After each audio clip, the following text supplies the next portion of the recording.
What's going on, Falcons fans? Logan here. Welcome back to Rise Up Rundown, and if you're new here, welcome. And for this video, this will be the last time I answer mailbag questions on a Tuesday. Yes, you heard that right. This will be the last time I do it. If you saw my post on the community tab, I made a poll asking if you would rather have me transition to going live for an hour on Sunday and answer your questions and chat Falcons football instead of answer mailbag questions on Tuesday. And the majority of you voted for a live stream on Sunday. And I'm going to be honest with you, I was kind of hoping you would do that because there's multiple reasons on why I'm doing this. For one thing, I personally don't really like it when my videos are longer than at least 10 minutes. I always want to keep my videos short and sweet. And don't get me wrong, I've had so much fun answering mailbag questions. I really, truly have. And it's so fun to give up my thoughts to your questions. And I love seeing who asks questions also. It really has been a lot of fun. But the videos do end up being longer than I want them to be. And also, there's a lot of confusion from the fans. Like, some people are like, how come you haven't answered my mailbag question?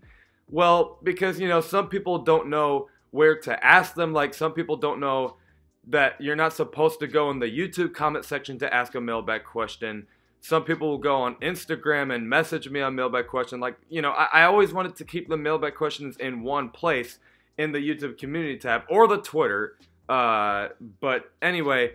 And then the last thing is, it was always like a little bit much for me to kind of screenshot every single question and put them into the video. Like, I have to edit so freaking much. And I just thought it was going to be so much easier for both of us if we just simply live stream and just chat Falcons football for an hour on Sunday.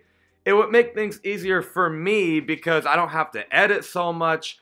I don't have to worry if I missed, you know, a lot of questions. And then it will be easier for you guys because now you don't have to worry about where to put mailbag questions. Simply, you can just go to the live stream and ask whatever you want. And I'll be there for an hour. And another reason I love this is because, first off, the videos on Tuesdays and Fridays will be short and sweet. But, you know, on Sunday, I think it just makes a lot of sense. Like, on Sundays, everyone's chilling. Sundays are just chill days. Why not just take Sunday to chill with me and talk Falcons football? Now, I was thinking when I would start the live stream is Sundays at 6 o'clock p.m. That is when I think I will start the live streams. If you guys are okay with that, let me know in the comment section below. If that does not sound good, let me know what time would be better, and we'll make a time for that. But anyway, let's get to the mailbag questions you did send me for the last time. Unfortunately, I had a lot of fun, and I'm not saying I'm just not going to answer mailbag questions. I'm just saying I'm not going to do it on Tuesday anymore. I'm going to transition to live streams on Sunday. But anyway, let's get to the mailbag questions. Sean O'Connor asks, should we move on from James Carpenter? I wouldn't move on from James Carpenter just yet because we don't really have a lot of replacements, so I would just keep him just kind of for 2020. Then, do we sign another lineman or another defensive player? To be honest with you, no. Unless we're getting Unique Ngakoue. If we're getting him, then yeah, heck yeah, I'd sign him and release Takk McKinley.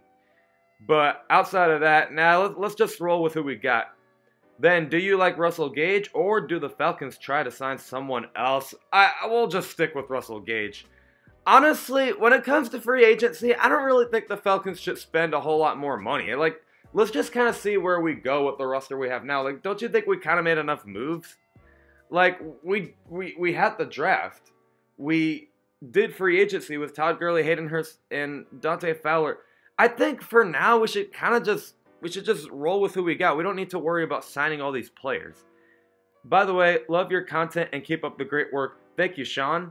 Next question is actually asked by a lot of people. It was asked by Shahir Reese, Ruben Falcon, Landon Savage, Oil, Matt, and Omar Jackson, basically asking how are we going to do this year? How many wins are we going to get? Are we going to go undefeated in the NFC South? Are we going to go undefeated in general? Are we going to go in the playoffs? Basically, everything about the 2020 season. I am a lot higher on the 2020 Falcons, and I might even give out my schedule predictions this Friday.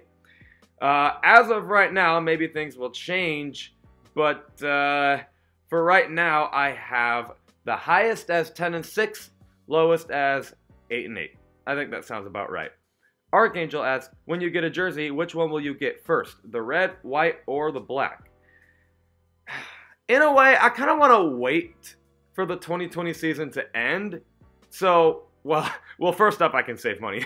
Second, I want to see which one the Falcons rep the most. Like, maybe they rep the black jerseys the most. Maybe they rep the white jerseys the most. Maybe they rep the gradient jerseys the most. Whichever one the Falcons rep the most is probably the one I want to get the most. But I don't know, that's just me. I kind of want to wait and see. Plus, I mean, you know, I don't really want to just, because I have a Matt Ryan jersey, I have a Julio Jones jersey. Yeah, and granted, I could just get a new jersey instead of like the one that we had before, but still, we don't know how Todd Gurley's going to do. We don't know how Hayden Hurst is going to do. Might as well just wait for the 2020 season to end. Am I making any sense? Like, I kind of want to wait for the season to end to see which players are good, and then also which ones they rep the most. Up ATL asks a lot of questions. One, when are you releasing your schedule prediction? I'm not exactly sure. Maybe either this Friday or just sometime next week. And number two, what game would you most likely go to? If I wanted to go to any game in Atlanta, I would choose the Falcons and Bucs or the Falcons and Saints. And if it was a road game, well, since I basically live near Tampa, the Falcons and Bucs. That would be awesome.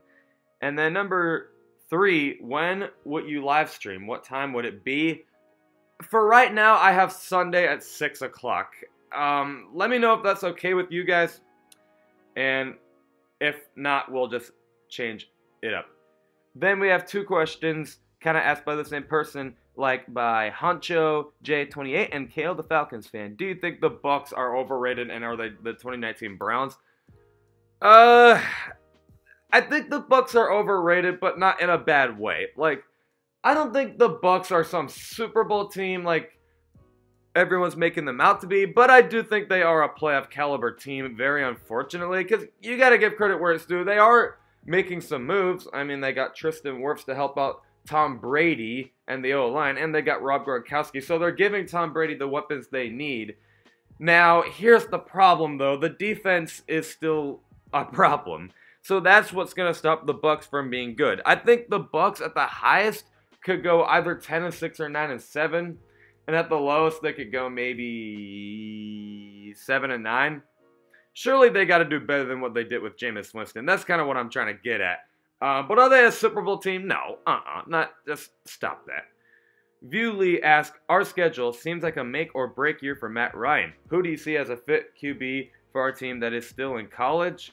To be honest with you, I haven't exactly been looking at quarterback because I feel like Matt Ryan actually is doing really good. But, honestly, I'm not really sure. I haven't really been looking at quarterbacks.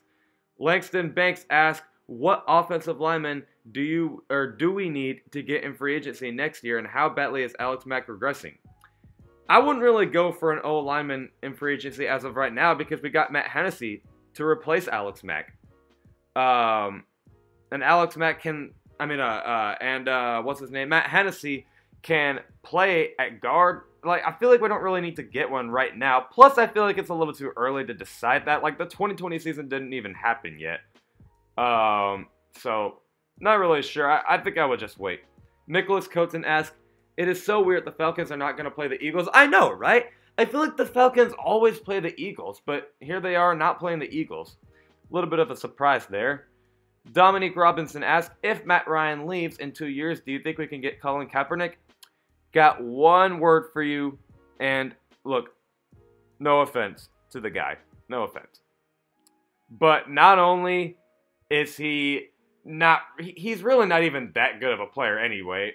And second, look, I don't really want any drama to happen in the locker room. I don't care if it was 4 years ago where he had that, you know what he did, like that thing. I'm not going to give out my opinion on that. Everyone has an opinion on something. But whether it was supposed to happen or not, all I'm going to say is I don't want any more drama in the locker room, so I got one word for you: no.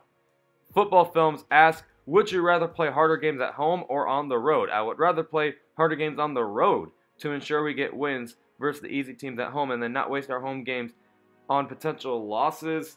I actually would rather have hard games at home, so that way the road games aren't as tough. Because, like, think about it. On the road games, you have to travel really far. Like, what if you have to go to Minnesota? Like, that's a long freaking drive. Or what if you have to go to Green Bay and it's snowing outside? Like, yeah, I don't know if we're going to win that. So I actually would rather have the hard games at home because we have the home field advantage. And the crowd noise could be, you know, a lot tougher for the opponent. So I would rather have it at home. Archangel asks, if you can't make a game in Atlanta, maybe you can make the Tampa Bay game since you live down in that area, you think? Yeah, that's what I was thinking. And my mom seems pretty interested in Tom Brady. I think I know why. But anyway, yeah, maybe I get tickets to see that one. We'll just see. Owen Weatherly asks, which games are you most excited for? Packers and Falcons looks interesting. Even Panthers and Falcons on Thursday night is pretty interesting. And then the Bucs and Falcons. I think those are the games I'm most excited for. Saints and Falcons is always exciting as well, but I just think the Saints are gonna downgrade, so and they're also the Saints, so I think that's why it's not as interesting. But anyway, Archangel asks, with our new additions, Fowler, Marlon, Davidson, and with our boy Grady, and possibly Tack steps it up this year if we keep him, because I think he has to prove himself not only to us, but other teams if we decide to cut him. With our defensive older cornerbacks with the same arms, quarterbacks with the same arms, Breeze, Foles, and Brady will be like sitting ducks. And none running quarterbacks also, Kirk, Matt Stafford, Denver Raider, and possibly even Dallas's quarterback, who it maybe end up being Andy Dalton. Thoughts on that excitement level? What do you think about all of that? You know, I'm not really, it's kind of like a wait and see. It's kind of like a wait and see approach, because you just, like, players don't do the same exact thing they did the previous year. I mean, you can take a good guess on what they're going to do, but they're not going to do the same exact thing. So, really, it's just kind of a wait and see. I think Matt Ryan is better than most quarterbacks. I think our defensive line has definitely improved. So, really, it's all just a wait and see. Archangel also asks, on the NFL Network, they are saying we have the 5th toughest schedule in the league. But to me, I think the odds and the ads and draft make us a lot better than most think. And I truly believe after 2 losing seasons and Dan and Dimitrov jobs on the line and new coaching staff, we will win 11 up to possibly 13 games, my predictions, because we're playing a lot of sorry and old quarterbacks this year. Nick Foles and Kurt Breeze, Brady, Bridgewater only has McCaffrey, and Dak may not even be playing this year. Your thoughts? I agree. Now, the 13 wins I think is a little bit of a stretch for right now, but 11 to 10 wins, I actually think that sounds pretty right. And I agree. The schedule is really not that tough. Now, I'm not saying it's an easy schedule, but it's not a super tough one either. You know, the Cowboys are a good team. They have talent, but I don't know what Dak Prescott's going to do. And then, you know, Kirk Cousins is a little inconsistent. I actually think the Vikings are going to regress next year simply because of him. And also the players are just getting a little older. And then the Saints are going to regress because, look, like Drew Brees is getting older. Like we saw it last year. And I don't know. There's definitely not as many good teams as it seems for the Falcons schedule. And it'll just be interesting. Jack B 1872 ask, are you confident about our corners heading into the season? I'm kind of iffy on them. Like, Isaiah Oliver, he can do great things. Don't get me wrong. Isaiah Oliver is capable of doing amazing things. But I still have to see more from him. Kendall Sheffield, he really only played 1 year, so I don't know what to make of him. And then AJ Terrell, oh my gosh, you guys like ate me alive on my take with him after the NFL draft. You guys ate me alive. Like, I just was not gonna live the next day. And I get it. Like, you see a lot of potential in AJ Terrell, and I'm not saying AJ Terrell is a bad corner. I just don't think he should have been the number one option is all. And look, I actually like AJ Terrell. I think he's pretty good in coverage. He's a quick guy, which is what we need on defense. In my opinion, he's undersized, which I think was one of the reasons I didn't like it, is because I wanted like bigger players for once instead of just all these undersized fast players. I felt like AJ Terrell was one of them. That's one of the reasons why I was upset, is because I felt like he was yet again an undersized fast corner that's not bulk like we need for our defense. But whatever. I saw the video you guys wanted me to see. He's pretty good at tackling. So maybe AJ Terrell is going to be good. Like I said, he's not a bad corner. I just thought Trevon Diggs was the better option. But that's just my opinion, okay? My opinion. But anyway, I hope AJ Terrell proves me wrong. I really do. I don't want to sit here and hope I'm right. Like, why would I hope I'm right about one of our players doing bad? Like, as a Falcons fan, I want my players to do good. So I want him to prove me wrong. But anyway, you get the point. My thoughts on the corners. I don't know. I'm kind of iffy on it. Like, we'll just see what happens. I'm not really sure what to make of them at this point. But those are my thoughts on that. And that was the last time I will answer mailbag questions, at least for now, on a Tuesday. And boys, I had a lot of fun. I really did.